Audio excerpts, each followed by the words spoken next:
دیکھو بات کسی مسلک کی نہیں ہے، جس کا عقیدہ شرکیہ ہے اس کے پیچھے نماز جائز نہیں ہے. سمجھتے ہو؟ اسلام میں آپ جیسے کسی کو دائرہ اسلام سے نکال نہیں سکتے، زبردستی لا بھی نہیں سکتے دائرہ اسلام میں. لوگ بہت براڈ مائنڈڈ بنتے ہیں کہ ہم ہر ایک کے پیچھے نماز پڑھ لیتے ہیں، ایسا نہیں ہوتا.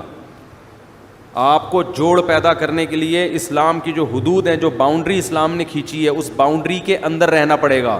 اور ایک بات خوب اچھی طرح سمجھ لیں، پہلی بات تو یہ ہے کہ جس کا عقیدہ شرکیہ ہو اس کے پیچھے نماز جائز نہیں ہے، چاہے اہل حدیث ہو، چاہے دیوبندی ہو، چاہے بریلوی ہو، چاہے کوئی بھی ہو. عقیدہ شرکیہ ہے تو اس توحید پرست ہونا ضروری ہے.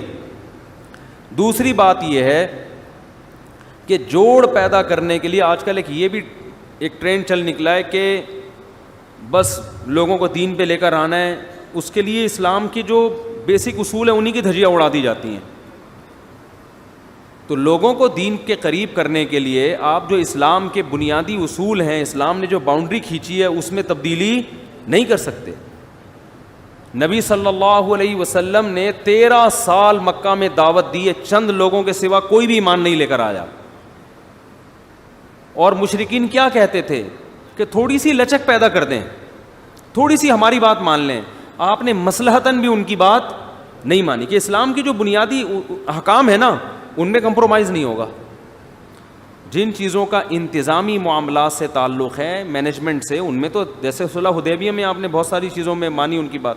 لیکن اگر وہ یہ معاہدہ کرتے کہ آپ ایک نماز چھوڑ دیں تو نبی اس شرط کو تسلیم نہیں کرتے. بھائی نماز بھی نہیں چھوڑ سکتے، روزہ بھی نہیں چھوڑ سکتے، داڑھی بھی نہیں کاٹ سکتے ہم، ٹھیک ہے نا، چوری کو جائز بھی نہیں، زنا کی بھی اجازت نہیں ہو سکتی.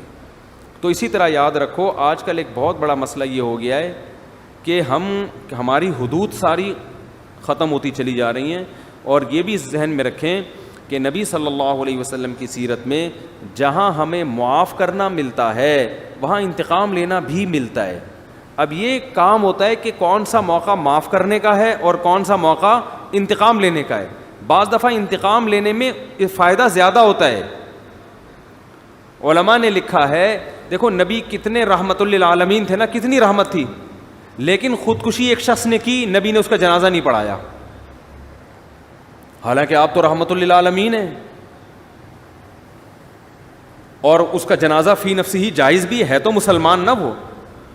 علماء کہتے ہیں، اس حدیث کی روشنی میں علماء کہتے ہیں کہ جو خودکشی کرے گا مسجد کا مقتدی رہبر یا کوئی بڑا عالم اس کا نماز جنازہ نہ پڑھائے، بائیکاٹ کرے.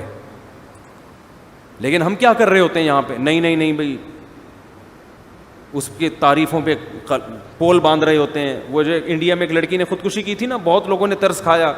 میں نے کوئی ترس والا بیان نہیں کیا، میں نے کہا اللہ مغفرت کرے، مسلمان تھی لیکن کوئی اچھا کام نہیں کیا.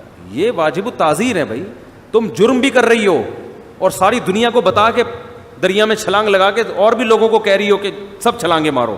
یہ تو بے صبری ہے نا.